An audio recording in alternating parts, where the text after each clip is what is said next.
Semester 3 page নম্বর 86 দ্বিতীয় অপেক্ষক class 12 এর বই সেমিস্টার 3 জন্য 12 এর পরীক্ষা অঙ্ক শুরু হয়ে গেল। প্রথমে সবাই ইনভার্স করবে, তারপর ডেরিভেটিভ করব, তারপর ইন্টিগ্রেশন করব।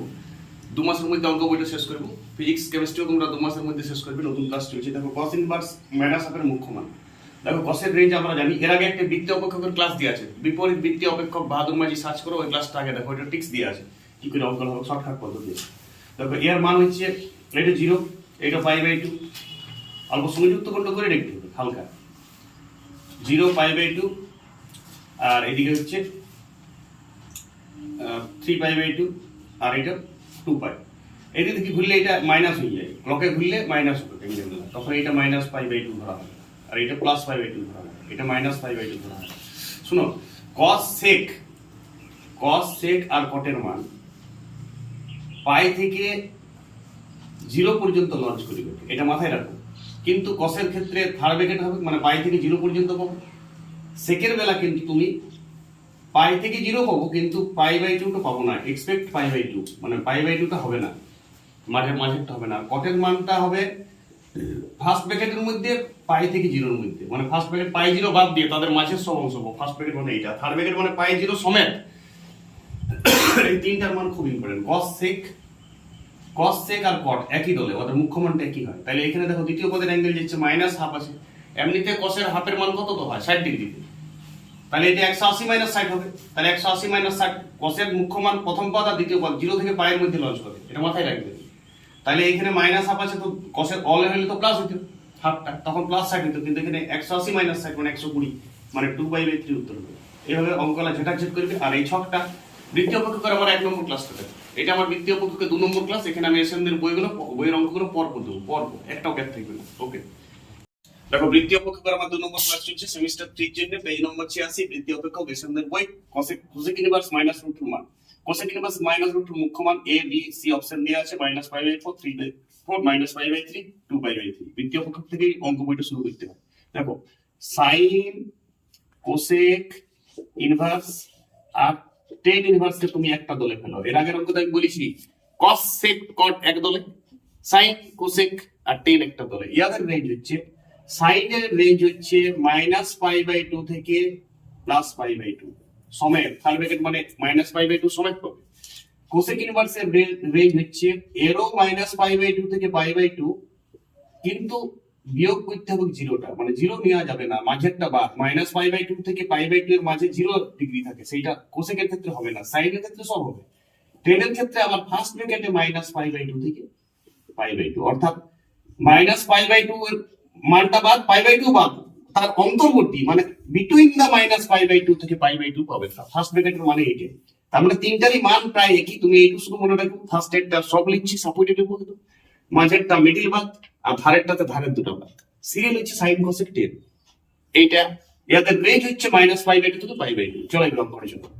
দেখো এটা cosec ইনভার্স আছে, তাহলে মাঝে 0 এক্সপেক্ট, এমনিতে √2 মান 45 ডিগ্রি হয়, তাহলে এমনিতে যদি অলের মানটা +45 হবে, তাহলে নিশ্চয়ই -π/2 হবে, তাহলে -π/4 উত্তর হবে। এইটা উত্তর, রাইট। বুঝো, ব্রেনটাকে প্রেসার দাও। আগে তুমি এই ছক তিনটা করো। ফার্স্ট অঙ্ক তুমি একটা সাইডে বললো, না হলে আমার একটা বৃত্তীয় অপেক্ষকের 1 নম্বর ক্লাস দেওয়া আছে, সেইটা দেখো।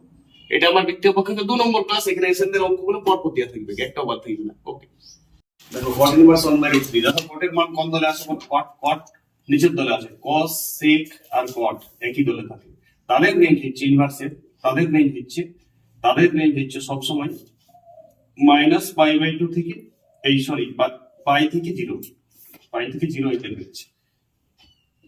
cos এর রেঞ্জ হচ্ছে third bracket, second range third ব্র্যাকেটে, এক্সপেক্ট π/2, আর cot এর মান আগের ক্লাস দেখো, আগের ক্লাস দেখলে বুঝতে পারবে।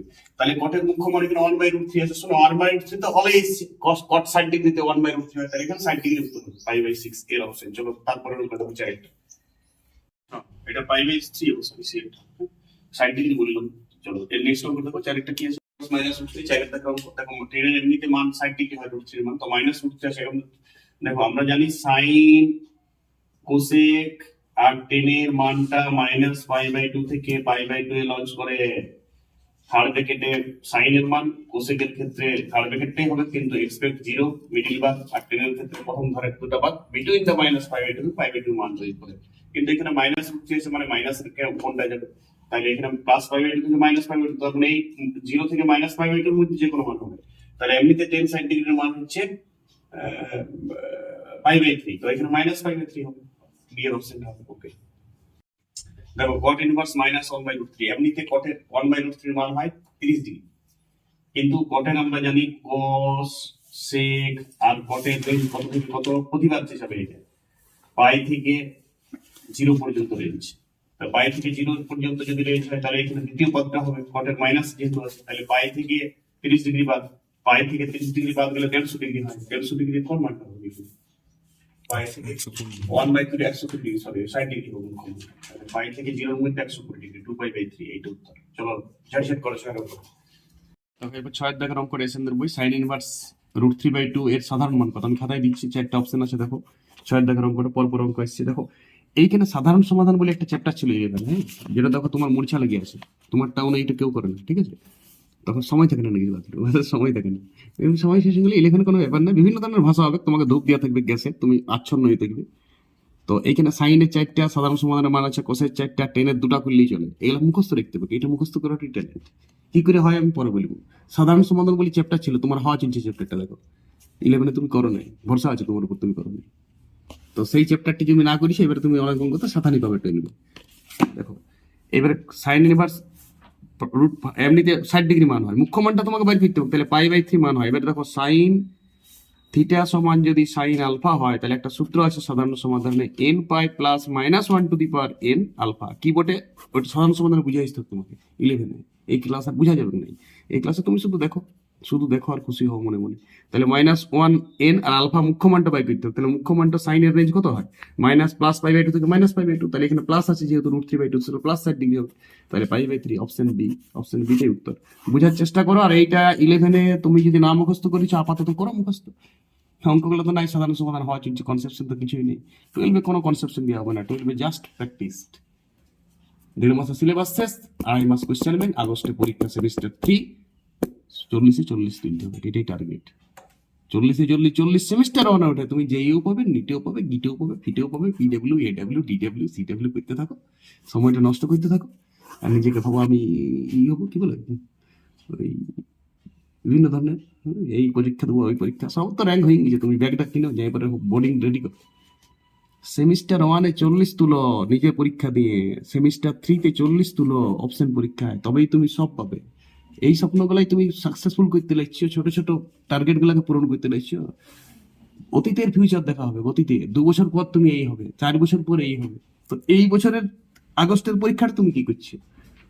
সেমিস্টার 3 নামক যে পরীক্ষাটি, সেটি তো তুমি হৃদয় দিয়ে দেখো তুমি নিজে কটা অঙ্ক পাচ্ছ, নিজে একদম একদম সক্রিয় ভাবে কটা অঙ্ক পরীক্ষা করতে পেরেছিলে। এই জাস্ট 2 পরীক্ষা তো ফিরাইলো, নিজে কটা করেছিলে এটা ভাববে।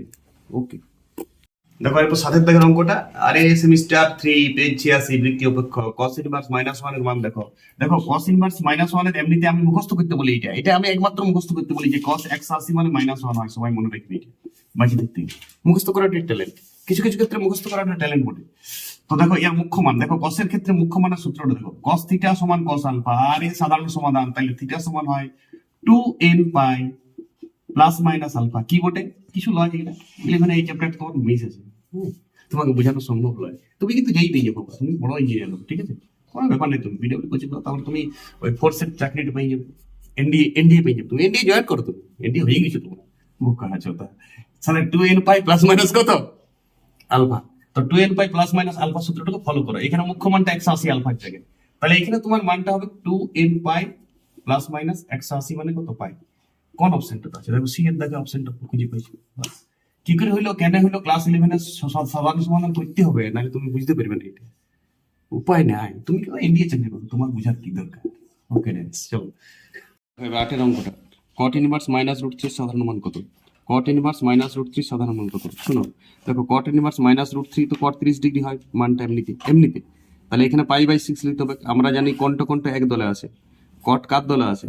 আরে cos sec আর cot এক দলে আছে, যাদের মানের রেঞ্জ কত থেকে কত তক হয়? যাদের মানের রেঞ্জ পাই থেকে 0 পর্যন্ত হয়। তাহলে এখানে মুখ্য মানটা 5π/6 হবে, 150 ডিগ্রি হবে, কারণ এখানে তো √3 মান মানে 30 ডিগ্রি, তো এখন 180 - 30 দিতে হবে। কটের মান এই দুটার মধ্যে মুখ্য মান হয়, কটের কিন্তু কোনটা হবে না, কটের হবে না এই ধারের দুটা, মানে এই ধারের দুটো নেওয়া যাবে না, কিন্তু এই বিটুইন দা এটার মধ্যে নেওয়া যাবে, মানে পাই থেকে জিরোর মধ্যে বিটুইন যত কোণ আছে নেওয়া যাবে, কিন্তু পাই জিরো বাদ দিয়ে। তো 5 পাই/6 150 ডিগ্রি, ঠিক আছে। তো 5 পাই/6 আর সূত্রটা n পাই প্লাস আলফা বটে, সাধারণ সমাধান বটে। তাহলে এখানে অপশন আছে n পাই/5 5/6, তাহলে n পাই/5/6 অপশন এটা উত্তর হবে, ঠিক আছে। পেপার ধ্যান দিয়ে মুখ্য মান বুঝো, সাধারণ সমাধান 11 বুঝে আসে। তাহলে এরপর 10 অঙ্ক দেখো। 10 অঙ্কটা আছে tan inverse half plus tan inverse 1/√3। তো tan এর একটা সূত্র আছে, এই সূত্রটা এইবার থেকে মুখস্থ করবে, tan inverse x plus tan inverse y by alpha beta দিয়েও বলতে পারো।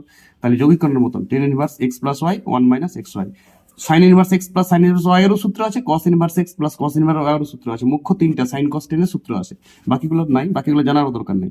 তাহলে এই দেখো x এটা y, তাহলে x যোগ করিছো 5 6 5 1, আর tan ইনভার্স 1 মানে কত হয়, tan 45 ডিগ্রি হয়। তাহলে tan ইনভার্স 10 45 ডিগ্রি, আর ইনভার্স আর পাশাপাশি 10 উঠে যায়, তখন এটা পাই/4 হয়। তাহলে পাই/4 10 নম্বর অঙ্কটার অপশন পাই/4 কোথায় রয়েছে, ডি তে। তাহলে 10 নম্বর অঙ্ক ডি। চলো 9 নম্বর অঙ্কটা বলে দিচ্ছি। সেমিস্টার 3 পেজ 86 বৃত্তি অপেক্ষকের অঙ্ক চলছে। বৃত্তি অপেক্ষক দিয়ে 12 ক্লাসটা শুরু করতে হয়, তারপর ডেরিভেটিভ করতে হয়, তারপর ম্যাট্রিক্স ডিটারমিনেন্ট কোন সময় করে, আর কোশ্চেন ব্যাংক ধাঁচে দিতে হয় করে। 2 tan ইনভার্স x সমান sin ইনভার্স কে হলে কে এর মান নির্ণয় করো। শুনো, দেখো দুটা tan ইনভার্স x, তার মানে tan inverse x plus tan inverse x, এই দুটাকে যোগ করলাম বাম পক্ষে। আমি এর আগে সূত্র বলেছি tan inverse x plus tan inverse y এর সূত্র। তো এখানে দুটাই x আছে, তাহলে x প্লাস y 1 - xy, কিন্তু এখানে x আছে দুটাই, তো x এই হবে y এর জায়গা, তো তাহলে এখানে x স্কয়ার। তাহলে অঙ্কটা হয়ে গেল tan inverse 2x minus 2x by 1 - x square. শোনো, এবারে ত্রিভুজে চলে যাও। বলো 10 অ্যাঙ্গেলের একটা ত্রিভুজ আছে যার লম্ব tan থিটা মানে লম্ব বাই অতিভুজ, এই লম্ব বাই ভূমি, তাহলে এটা 1 - x স্কয়ার। বোঝার চেষ্টা করবে, এইটা খুব ইম্পর্টেন্ট। ত্রিভুজটাকে চেঞ্জ করো, তাহলে অতিভুজ বার করতে হবে সাইনে যেতে গেলে, কারণ ডান দিকে সাইন দিয়ে আছে, আমাকে এই অ্যাঙ্গেলটাকে সাইনে নিয়ে যেতে হবে। এই ইনভার্সের অ্যাঙ্গেল চেঞ্জটা খুব ইম্পর্টেন্ট জিনিস। তাহলে বলো অতিভুজ কি হয়, অতিভুজের সূত্র কি, লম্ব স্কয়ার প্লাস ভূমি স্কয়ার। তাহলে এখানে 4x স্কয়ার আর এইটার বর্গ, এটার বর্গ মানে 1 - 2x square plus x to the power 4। তাহলে 1 প্লাস x স্কয়ারের হোল স্কয়ার হবে এটা, তুমি ক্যালকুলেশন করো, ভাজো, তাহলে বুঝতে পেরে যাবে, ব্রেনটাকে প্রেসার দাও। তার মানে এইটা হয়ে গেল অতিভুজটা হয়ে গেল, এটা রুট হয়, এটা অতিভুজ স্কয়ার, তাহলে অতিভুজটা 1 প্লাস x স্কয়ার। তাহলে বলো এটাকে আমি এবারে সাইনে নিয়ে গেছি, চলো এই অ্যাঙ্গেলটাকে আমি সাইনে নিয়ে গেলে কত হবে, সাইন ইনভার্স লম্ব বাই অতিভুজ। তাহলে সাইন ইনভার্স লম্বটা 2x আর অতিভুজটা 1 প্লাস x স্কয়ার। দেখো এবারে এইটার পাশে লিখে দাও, তার মানে এটা মানে sine inverse 2x by 1 plus x square. তাহলে বলো কে সমান, নিশ্চয়ই এটা বলে দুটাই তো সাইন ইনভার্স কেটে দিয়ে 10টাকে আমি সাইনে কনভার্ট করে দিলাম। কিভাবে কনভার্ট করলাম প্র্যাকটিস করো, পুরো লেসনের 90% অঙ্ক এইভাবে করতে হবে।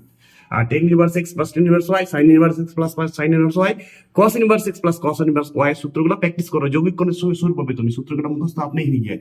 ইনভার্সের সূত্র আলাদা করে মুখস্থ করতে হয় না, অঙ্ক প্র্যাকটিস করতে করতে অটোমেটিক মুখস্থ হয়ে যাবে। তাহলে নিশ্চয়ই কে এর মান হচ্ছে এইটা, তাহলে প্লাস ফর্মে আছে সি এরটা উত্তর। অঙ্কটা রিপিট করো, প্র্যাকটিস করো। নেক্সট ক্লাসে আমি পরপর অঙ্ক দিতে থাকবো, ইউনিভার্সের সব অঙ্ক ইউটিউবে আসবে। সবাই সচেতন থাকো, আর ইউনিভার্স থেকেই 12 এর অঙ্ক শুরু করো সেমিস্টার 3 এর জন্য। তারপর ডেরিভেটিভ করো। ইনভার্সটাতে একটু কাজে দিবে ইনভার্সের প্রসেসগুলো, ডেরিভেটিভ, ওই জন্য ডেরিভেটিভটা আগে ইনভার্সটা অবশ্যই শেষ করা দরকার। আর এটা থেকেই 12 এর ফার্স্ট ক্লাস। ওকে।